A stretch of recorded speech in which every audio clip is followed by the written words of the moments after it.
Have you ever had one of those days where it feels like the universe is just against you?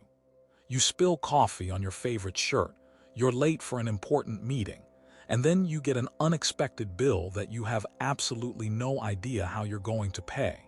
We've all been there, and in those moments, what's our first instinct?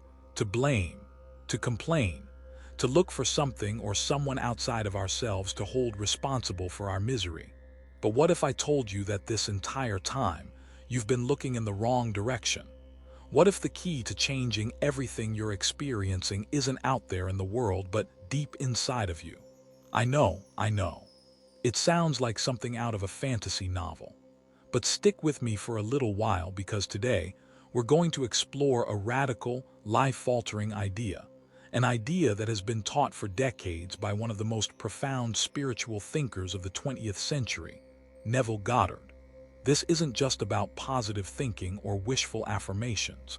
This is about understanding the very fabric of reality and your role as its weaver. Neville taught that your imagination is not a frivolous escape from reality. It is reality. The world you see around you, in all its beauty and all its chaos, is nothing more than a mirror reflecting the state of your own consciousness. And if you truly grasp this, I mean really, deeply understand it, you'll unlock a power within you that you never knew you had. So let's start with a simple but profound question. Where has your attention been today? Did you spend your morning scrolling through social media, comparing your life to the perfectly curated highlight reels of others? Did you get stuck in a mental loop of worry about what your boss thinks of you, or whether that person you're dating is going to text you back? Did you let a news headline dictate your mood for the entire day? If you're like most of us, the answer is probably yes. And according to Neville, every single moment you spend focused on these external dramas is a moment you are literally stealing from your own creative power. Think of your attention as a currency. It's the most valuable resource you have. And every time you invest it in something outside of yourself that you cannot control, you are giving away your power to create the life you truly desire. It's like trying to water a garden with a leaky hose. You're scattering your life force in 1,000 different directions, and you wonder why nothing is growing. But what would happen if you patched up those leaks? What if you gathered all of that scattered attention and directed it inward with laser-like focus on who you want to become and what you want to experience? This is the essence of Neville's teachings. It's a call to stop being a passive observer of your life and to step into your role as its conscious creator. Now, this is where a lot of people get uncomfortable.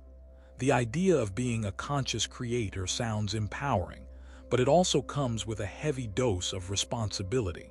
If our inner world truly creates our outer world, then we can no longer play the victim. We can no longer blame our parents, our past, the economy, or the government for our circumstances. We have to look in the mirror and acknowledge that, on some level, we are the source of it all. And that can be a terrifying thought. It's so much easier to point fingers than it is to do the deep inner work of transforming our own consciousness. But here's the beautiful paradox. The moment you accept this responsibility is the moment you reclaim your freedom. The moment you stop looking for someone else to save you is the moment you realize that you were the hero you've been waiting for all along. Let's make this really practical. Think about something you desperately want in your life right now. Maybe it's a loving relationship, a more fulfilling career, financial abundance, or better health. For years, you've probably been trying to achieve this by taking action in the external world. You've gone on countless dates, you've sent out hundreds of resumes, you've worked longer hours, you've tried every diet under the sun. And yet, you're still stuck. Neville would say that's because you're trying to change the reflection in the mirror without changing the person standing in front of it. So, how do we change the person in front of the mirror? We do it by shifting our focus from out there to in here. Instead of dwelling on the lack of a partner, you start to cultivate the feeling of being loved and cherished right now, in this very moment. Instead of obsessing over your empty bank account, you begin to imagine the feeling of financial security and freedom. You're not pretending. You're not lying to yourself. You are consciously choosing a new inner state, a new assumption about who you are and what is true for you. Neville shared a fascinating story about a woman who wanted to buy a specific house. The real estate agents told her it was impossible, that the owner would never sell it under the terms she wanted. But instead of accepting this external verdict, the woman did something radical. Every night before she fell asleep, she imagined herself standing in that house, feeling the cool railing of the balcony under her hands, and hearing her husband say, "Well, honey, how do you like our new home?" She wasn't just thinking about the house, she was living in it in her imagination. She was embodying the feeling of her wish fulfilled. And what happened? A few days later, against all odds, the owner of the house agreed to her exact terms. The external world had rearranged itself to conform to her inner vision. This isn't just a magical anecdote. It's a demonstration of a fundamental law of consciousness. What you hold in your imagination and feel as true has no choice but to manifest in your reality. The universe isn't punishing you or rewarding you. It is simply responding to the dominant vibration of your inner state. Now, I can hear the skeptics in the back. But what about all the terrible things that happen in the world? Are you saying people are imagining their own suffering? This is a valid and important question, and the answer requires a level of nuance that often gets lost in simplified explanations of the law of attraction. Neville's teachings aren't about blaming victims. They're about empowering individuals. We live in a world with complex social, economic, and political systems, and to ignore them would be naive. However, even within these systems, we each have a sphere of influence, a creative power that we can either use consciously or unconsciously.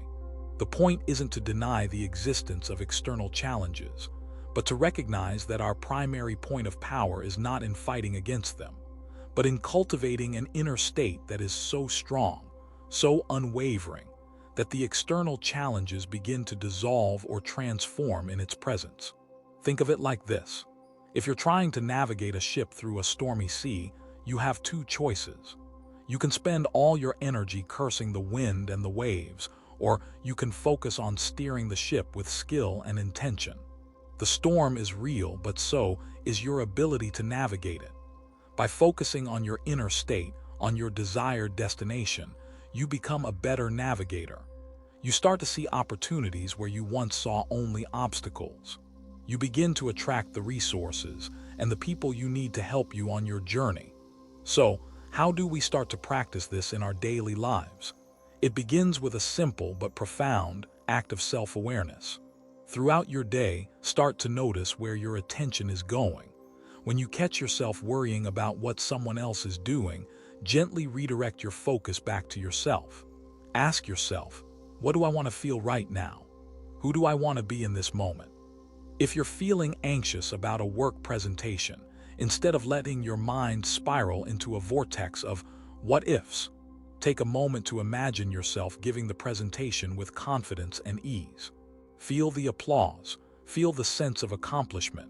You are not denying the anxiety, you are simply choosing to focus on a different possibility. Neville called this living in the end. It means to live from the feeling of your wish already fulfilled, not as a future hope, but as a present reality in your imagination. This is the great secret. You don't have to struggle and strive and force things to happen. Your only job is to change your inner state, to assume the feeling of your desire, and then to let the external world catch up. But here's the part that no one really talks about. This process requires a kind of death. Not a physical death, but the death of the old you. The you that thrives on drama, the you that needs to be right, the you that finds a strange comfort in being a victim.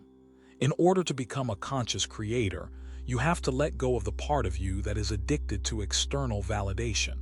You have to be willing to feel successful before you see the success in your bank account. You have to be willing to feel loved before you have a partner by your side. You have to be willing to trust your own inner world more than you trust the facts of your external reality. This is the ultimate act of faith. Not faith in some external deity, but faith in the power of your own consciousness. It's a radical departure from everything we've been taught to believe about how the world works.